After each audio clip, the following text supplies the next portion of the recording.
Hey everybody, this is Alex Merced from alexmerced.com with part 2 to my Property Rights 101. So in the last video, we kind of discussed the case for property rights. So again, to summarize, the case for property rights it's a system for kind of discovering who should get what property in a world of scarce resources. But by doing it through sort of the traditional sort of property rights framework where it's basically first the most senior claim gets the right to the property, and then it's exchanged freely between consenting transactions. You, maximize happiness, incentivize innovation, and help outline responsibility. But there's a lot of criticisms of that system. So one criticism is time, in the sense that over time, everything that is out there gets claimed. So maybe if we're talking about land, eventually there'll be no more land to claim. So this puts people who are of future generations who did not have the opportunity, did not exist to be able to claim unclaimed land at a disadvantage. So if you born in a family line that didn't get to claim property in early generations, you're at a disadvantage than those families that did. And there's truth to that. There's that you know, depending on the wealth that your family has accumulated, you're going to have certain privileges that others won't. But that is not your fault, and it's not something you can't overcome. Because the one thing that everybody gets is a monopoly on themselves, a monopoly on their labor, in the sense that you're the only one who has the ability to exchange your labor.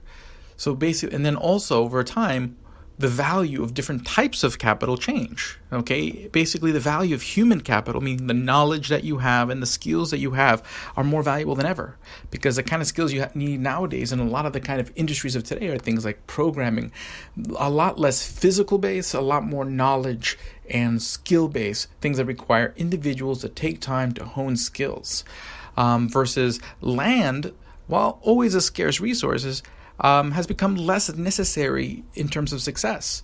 Retail stores are a thing of the past. A lot of the commercial space we need now, since we do commerce over the internet, have become less so.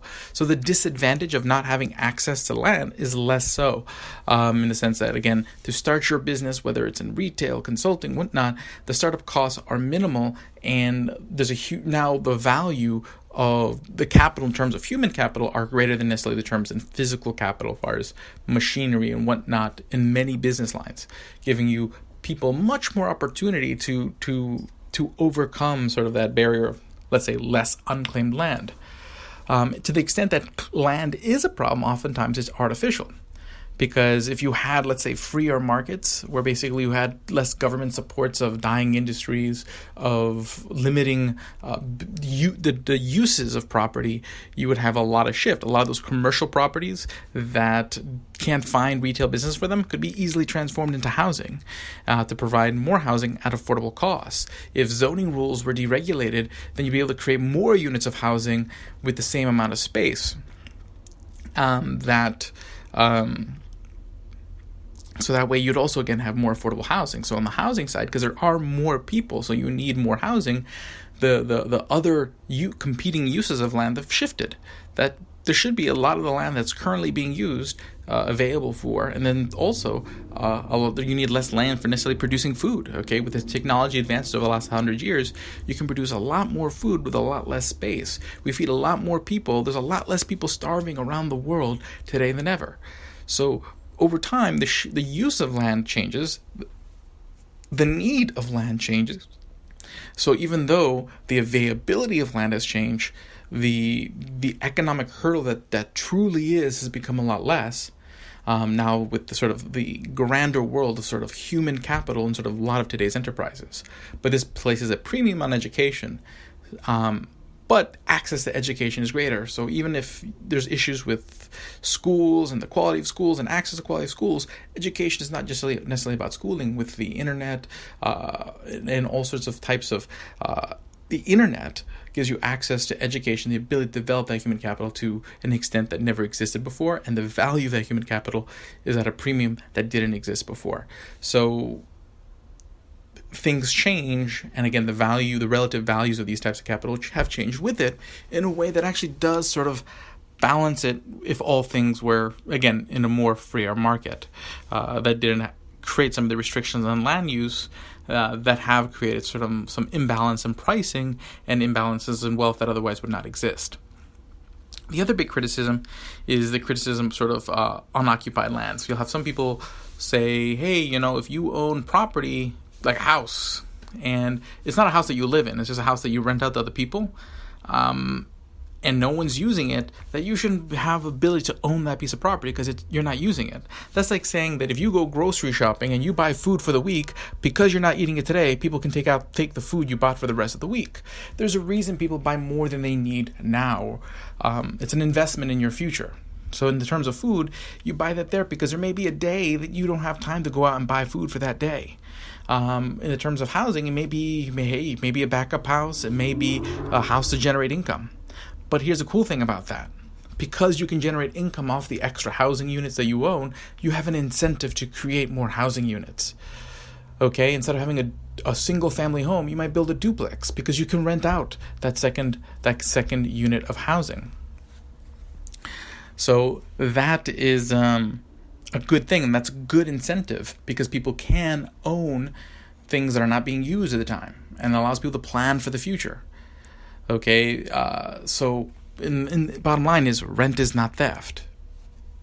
Now the third criticism is about sort of unfair claims. So this is the idea that, okay, well now again, all the property's now been sort of claimed for the most part, and some of those claims may have come on sort of unfair terms. Someone might have stolen land from somebody else, and now generations have passed by, and that family line has benefited, and the family lines of the people whose property was stolen by whatever means, because again, documentation and the means of keeping track of these things weren't as good 100 years ago or 200 years ago, they're at a disadvantage.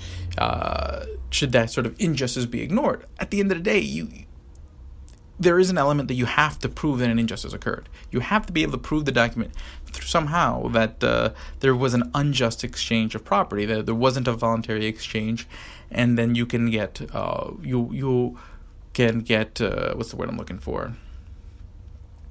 Reparations for that.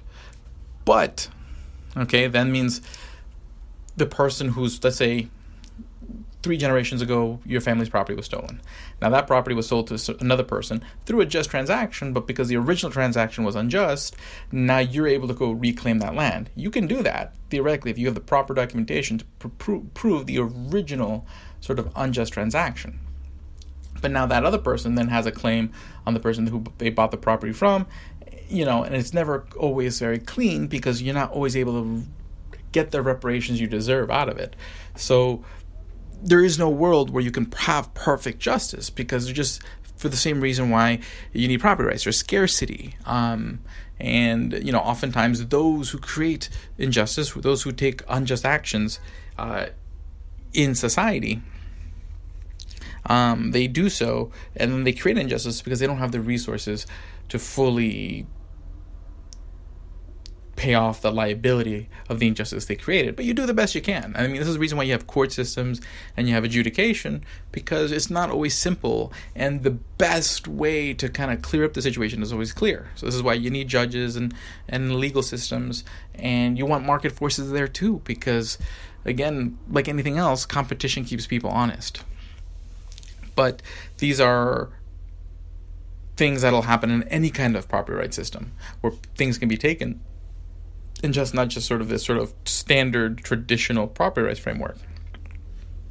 So those are sort of 3 main criticisms I usually hear: sort of the intergenerational availability of unclaimed resources, the occupancy issue or unoccupied space issue, and 3, the unjust transfers issue. They are, for the most part, they work themselves out.